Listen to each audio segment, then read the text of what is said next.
గత నెల 7వ తేదీన కూకట్పల్లిలో మిస్ అయిన విద్యార్థిని పూర్ణిమ ఆచూకీ దొరికింది. మహారాష్ట్ర దాదర్ దగ్గర పూర్ణిమను గుర్తించారు సైబరాబాద్ పోలీసులు.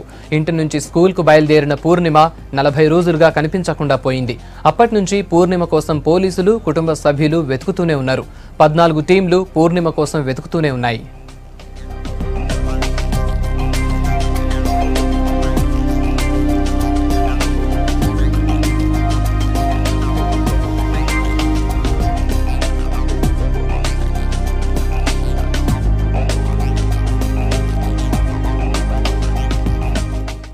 గత నెల 7వ తేదీన కూకట్పల్లిలో మిస్ అయిన విద్యార్థిని పూర్ణిమ ఆచూకీ దొరికింది. మహారాష్ట్ర దాదర్ దగ్గర పూర్ణిమను గుర్తించారు సైబరాబాద్ పోలీసులు. ఇంటి నుంచి స్కూల్కు బయలుదేరిన పూర్ణిమ 40 రోజులుగా కనిపించకుండా పోయింది. అప్పటి నుంచి పూర్ణిమ కోసం పోలీసులు, కుటుంబ సభ్యులు వెతుకుతూనే ఉన్నారు. 14 టీంలు పూర్ణిమ కోసం వెతుకుతూనే ఉన్నాయి. ఇక మరిన్ని వివరాలు సంపత్ అడిగి తెలుసుకుందాం. సంపత్, చెప్పండి, పూర్ణిమ డీటెయిల్స్ ఎప్పుడు తెలిసినాయి? పోలీసులు ఎట్లా ట్రేస్ చేసినారు?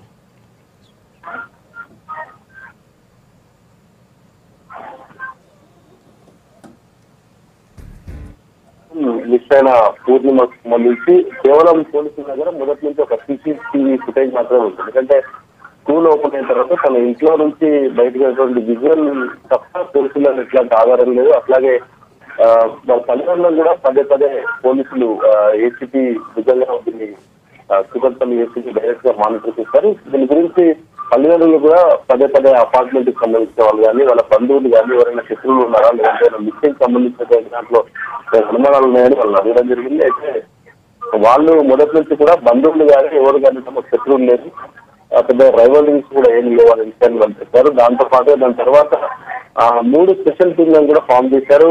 స్పెషల్ టీమ్స్ మొత్తం కూడా వాళ్ళ బంధువుల ఇళ్లలో, అట్లాగే ఎవరైనా తెలిసిన వాళ్ళ ఇళ్లలో కానీ మొత్తం గాలికి చర్యలు చేపట్టారు. ఎందుకంటే ఎవరైనా పెద్దవాళ్ళు అయితే మొబైల్ ఫోన్ క్యారీ చేసినా లేదంటే వాళ్ళ దగ్గర ఏదైనా సిగ్నలింగ్ సంబంధించి ఏదైనా కొంత నెట్వర్క్ వాళ్ళకి అందుబాటులో ఉంటే పట్టుకోవడం ఈజీగా ఉంటుంది. కానీ ఆమె స్టూడెంట్ గా అవడంతో కొంచెం పోలీసులకు ఇబ్బందిగా మారింది. దాంట్లో కూడా ఆడపిల్ల మళ్ళీ సో ఎవరన్నా ఉమెన్ ట్రాఫికింగ్ చేశారా, ఏం చేశారా, అక్కడి నుంచి జరిగిన తర్వాత సీసీ కెమెరా అపార్ట్మెంట్ నుంచి బయటకు వెళ్ళేటప్పుడు సీసీ ఫుటేజ్ తర్వాత లింక్ మొత్తం కూడా కట్ అయింది.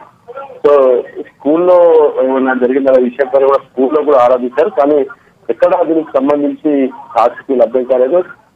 ఆ అమ్మాయి కోసం చాలా ప్రయత్నాలు చేశారు. దాని తర్వాత ఫైనల్ గా కొద్దిసేపటి క్రితం ఏసీపీ భుజంగరావు దీనిపైన కన్ఫర్మేషన్ ఇచ్చారు.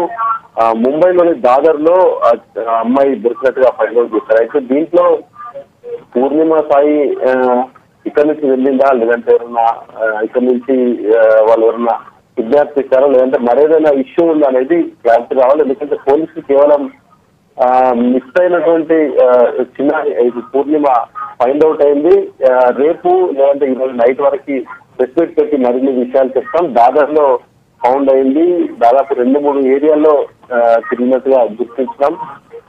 ఒక టీమ్ కూడా దాంట్లో పట్టుకోవడం జరిగిందని వాళ్ళు చెప్తున్నారు. సో మహారాష్ట్రలోని ముంబై దాదర్ లో చిన్న రాశి దొరికింది కాబట్టి బహుశా ఏదైనా క్రిమినల్ ఇంటెన్షన్స్ ఎవరైనా తీసుకెళ్లారనే కోణంలోనే మనం చెప్పొచ్చు. ఎందుకంటే 10th క్లాస్ చదువుతున్నటువంటి విద్యార్థిని పూర్ణిమ అదృష్టానికి దాదాపు 1.5 అవుతుంది. 1.5 నుంచి కూడా పోలీసులు కంటిన్యూస్ గా దీనికోసం రెస్క్యూ చేస్తూనే ఉన్నారు. కంటిన్యూగా దీనికోసం ఫైండ్ అవుట్ చేయడానికి ప్రయత్నం చేస్తున్నారు. అయితే ఎక్కడ కూడా బంధువులకు సంబంధించినటువంటి బంధువులు తీసుకెళ్లలేదు, అట్లాగే పేరెంట్స్ కూడా తెలిసిన వాళ్ళు లేదు. దీంట్లో పోలీసుల పాటుగా 2-3 NGOలు కూడా వర్కౌట్ చేశాయి. ఎందుకంటే హైదరాబాద్ దేశ్ లో చాలా వరకు ఉమెన్ ట్రాఫికింగ్ జరిగినటువంటి కండిషన్ ఉంది కాబట్టి గతంలో ఉన్నటువంటి దాదాపు 7-8 కేసుల ఎగ్జాంపుల్స్ వాళ్ళకి ఉన్నాయి కాబట్టి బహుశా ఏదైనా జరిగి ఉంటుందనే యాంగిల్లోనే పోలీసులు రెస్క్యూ చేశారు. ముంబైలో అయితే పట్టుకున్నారు. దీనిపైన ఇంకా ఇండస్ట్రీ మనం డీటెయిల్స్ చెప్పలేదు. ఎందుకంటే పోలీసులు కేవలం ఆమెను క్షేమంగా పట్టుకున్నామనే విషయాన్ని మినహాయిస్తే ఏది కూడా